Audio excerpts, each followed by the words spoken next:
the Inspirational Living podcast, brought to you in part by Book of Zen, makers of wearable inspiration for a better world. Today's podcast has been edited and adapted from the essay entitled On Lying in Bed by G.K. Chesterton, published in 1909.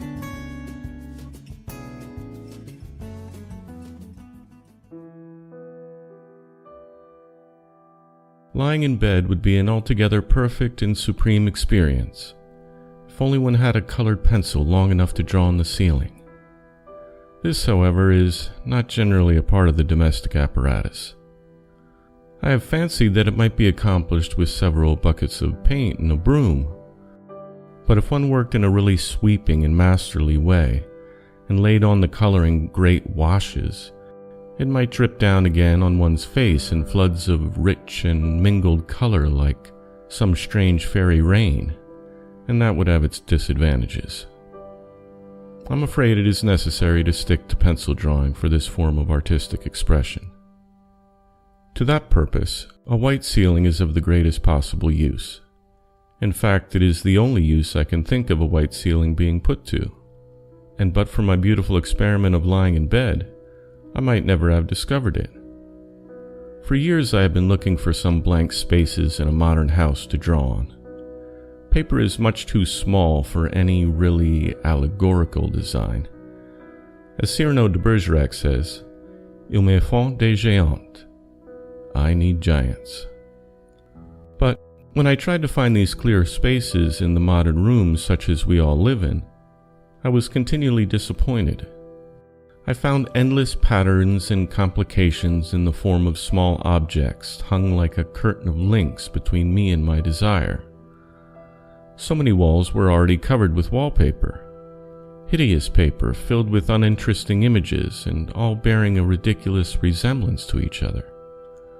I could not understand why one arbitrary symbol, a symbol entirely devoid of any spiritual or philosophical significance, should be sprinkled all over my nice walls like a sort of smallpox. The Bible must be referring to wallpaper, I think, when it says, "Use not vain repetitions like the Gentiles do." Everywhere that I went forlornly, with my pencil or paintbrush, I found that others had unaccountably been there before me, spoiling the walls and the curtains and the furniture with their childish and barbaric designs. Nowhere did I find a really clear space for sketching until the occasion when I prolonged beyond the proper limit the process of lying on my back in bed.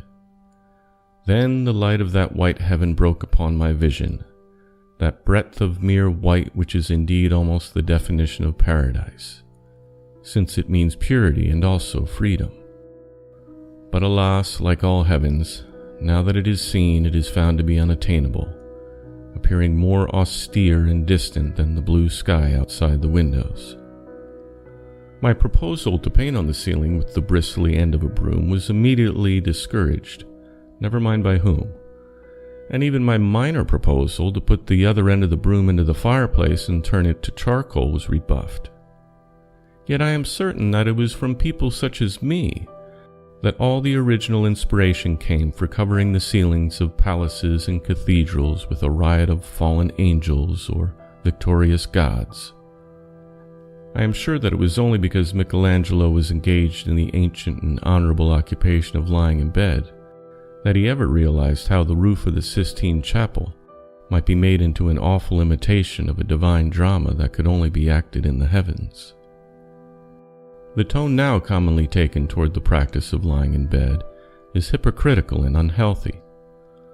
Of all the marks of modernity that seem to mean a kind of decadence, there is none more menacing and dangerous than the exaltation of very small and secondary matters of conduct, at the expense of very great and primary ones, including our tragic human morality.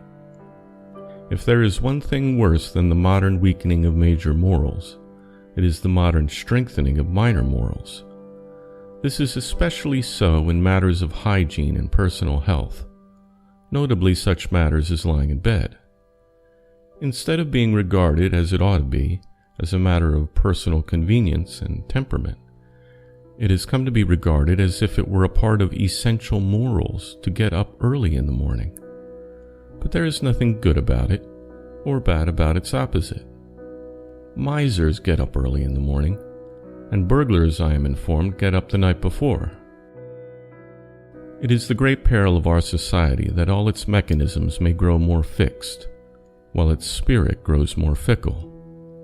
A person's minor actions and arrangements ought to be free, flexible, creative. The things that should be unchangeable are our principles, our ideals. But with us, the reverse is true. Our views change constantly, but our lunch habits stay the same. I should like all men and women to have strong and rooted principles. But as for their lunch, let them have it sometimes in the garden, sometimes in bed, sometimes on the roof, sometimes in the top of a tree. Let them argue from the same first principles, but let them do it in a bed or a boat or a balloon. This alarming growth of good habits really means too great an emphasis on those virtues which mere custom can ensure, and too little emphasis on virtues which custom can never quite ensure, like those sudden and splendid virtues of inspired sympathy or inspired candor, the kind of which we now so often fail at when called. Anyone can get used to getting up at 5 o'clock in the morning, but few can very well get used to being pilloried for their opinions. The first experiment is commonly fatal.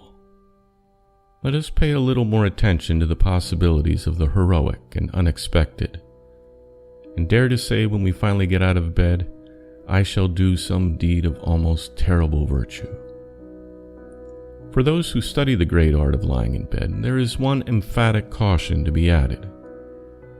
Even for those who can do their work in bed, like journalists, still more for those whose work cannot be done in bed, such as professional trapeze artists, it is obvious that the indulgence must be very occasional. But that is not the caution I mean. The caution is this: if you do lie in bed, be sure you do it without any reason or justification at all. I do not speak, of course, of the seriously sick, but if a healthy person lies in bed, let them do it without a shred of an excuse. Then you will get up from your repose as a healthy man or healthy woman. If you do it for some secondary hygienic reason, or if you have some scientific explanation for it, then you will get up as a hypochondriac.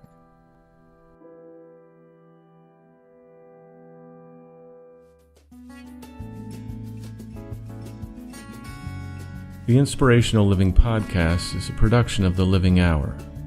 For free transcripts of our podcasts, visit us online at livinghour.org. Today's podcast was sponsored in part by autosuggestion.io. Transform your life in 30 days. Discover the autosuggestion sound method at autosuggestion.io. And by Book of Zen, makers of wearable inspiration and motivational gifts. Visit them online at bookofzen.com.